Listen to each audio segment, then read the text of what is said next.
It was a Saturday afternoon, just like any other. I'd been tinkering around the garage for hours, working on my bike.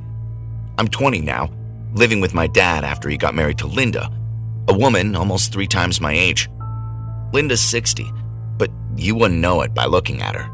She's full of life, with an elegance that you can't ignore. I had no idea that this day would be anything but ordinary. As I was tightening the last bolt, I heard the door from the house to the garage creak open. I didn't pay much attention to it, probably just Dad coming to check on me, I thought. But then I heard her voice, soft yet commanding. "Hey, you're spending a lot of time in here," Linda said as she stepped into the garage. I glanced up, and there she was, standing in the doorway.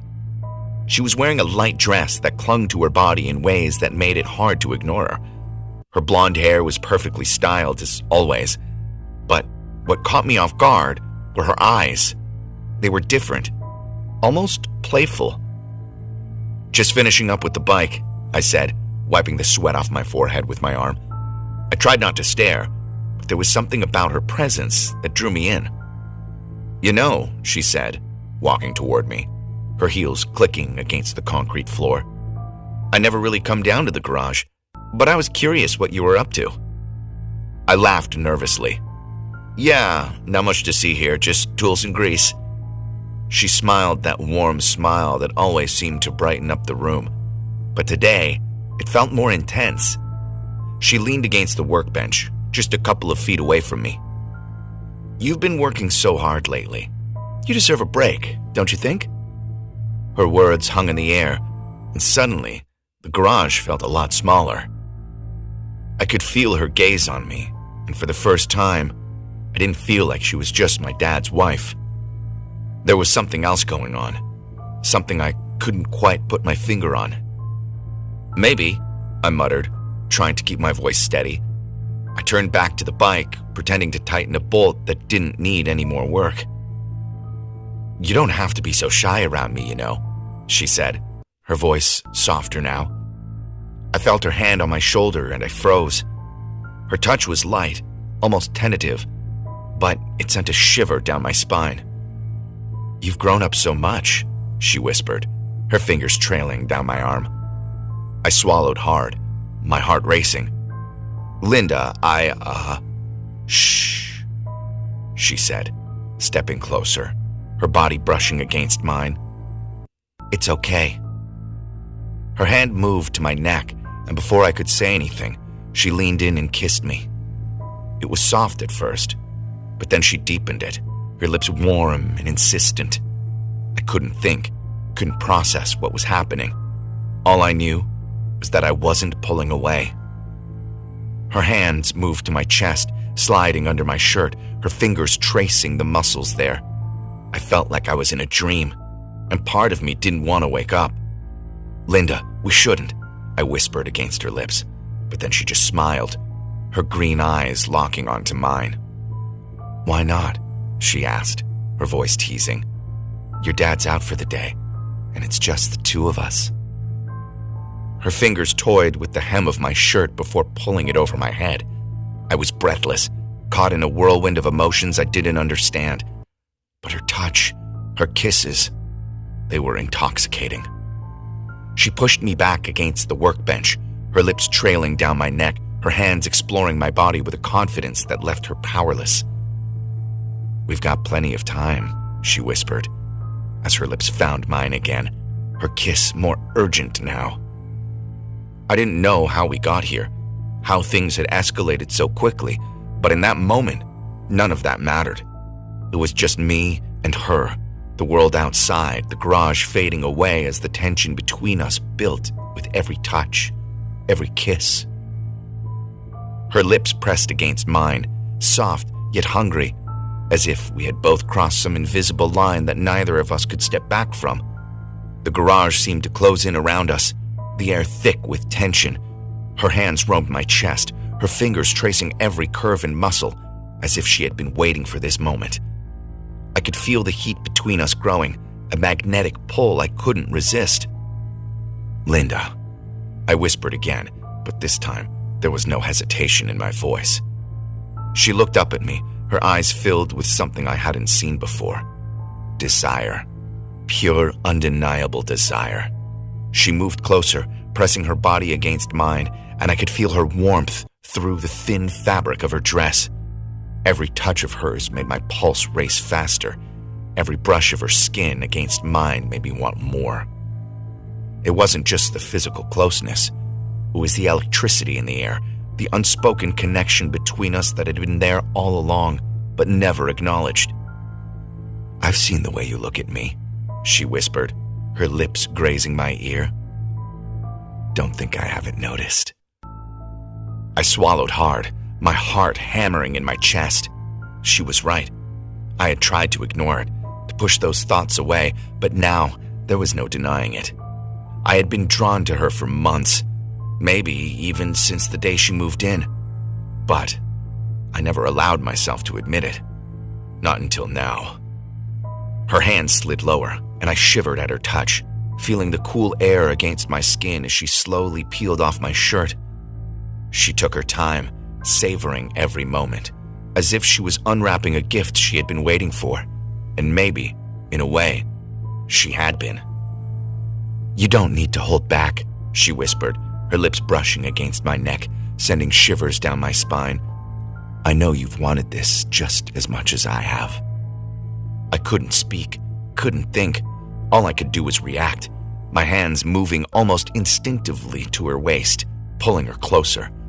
She smiled a satisfied, knowing smile, as if she had been waiting for me to make the first move. Her hands tangled in my hair, and she kissed me again, this time deeper, more passionate. The world outside the garage ceased to exist, and it was just her and me, caught up in the moment. Her dress slipped down her shoulders, revealing the smooth skin beneath, and I found myself captivated by her, every inch of her. She was so much older than me, but that only seemed to heighten the intensity of the moment. The forbidden nature of what we were doing gnawed at me. I knew it was wrong, but at the same time I couldn't stop. I didn't want to. She led me to the old couch in the corner of the garage, the one I used to sit on when I needed to clear my head. Now, it was the stage for something entirely different. She sat down, pulling me with her, her eyes never leaving mine. This stays between us," she murmured, her lips inches from mine. "No one needs to know. It's just you and me." I nodded, my heart pounding in my chest as I leaned in to kiss her again, our bodies pressing together in a way that felt both wrong and incredibly right. Every kiss, every touch was like adding fuel to a fire, and the more we gave in, the harder it was to pull away. For what felt like hours, we stayed there, wrapped in each other, lost in the intensity of the moment. It was as if time had stopped and nothing else matters. Not my dad, not the consequences. Nothing but the way her body moved against mine, the way she whispered my name. But eventually, reality began to creep back in. The sound of a car pulling into the driveway jolted us both out of the moment. We sprang apart, our breath ragged and our bodies still trembling from the intensity of what had just happened. "Your dad's home," she said, her voice breathless as she quickly adjusted her dress, smoothing it down as if nothing had happened. I grabbed my shirt and pulled it back on, my mind racing. Linda turned to me, her expression serious now, but there was still a spark in her eyes. "Remember, no one can ever know about this," she whispered. I nodded, still trying to catch my breath, still trying to process everything that had just happened.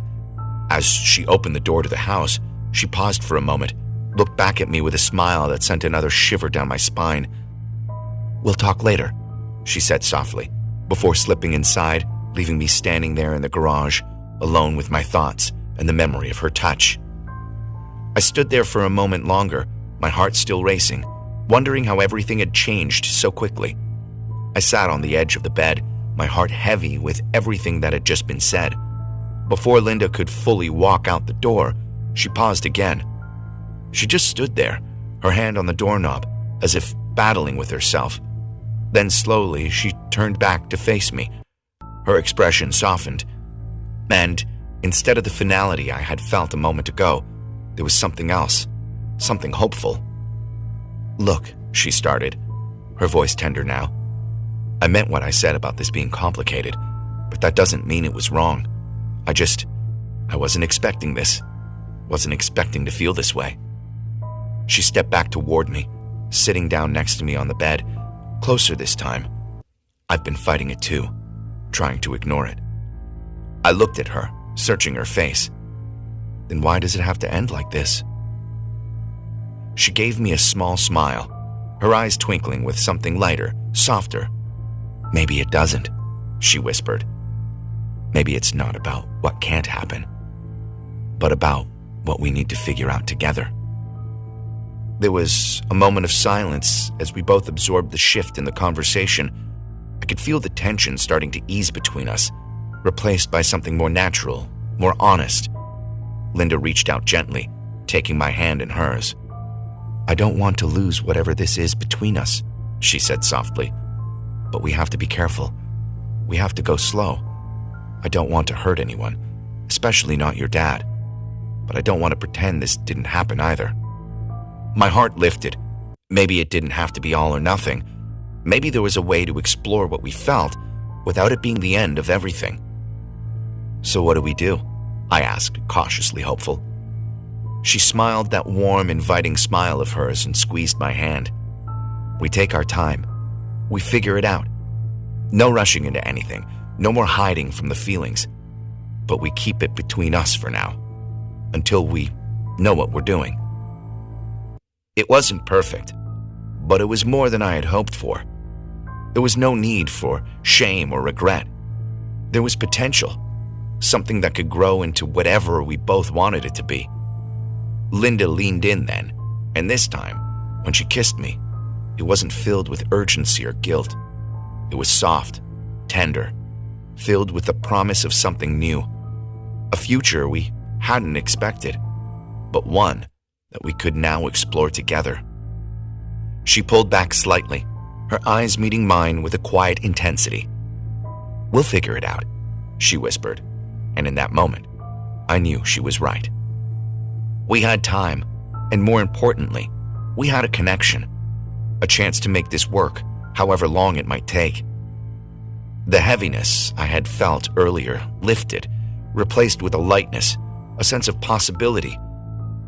As we sat there, side by side, the room felt a little brighter, the weight of secrecy and guilt replaced by hope for what could come next. This was just the beginning.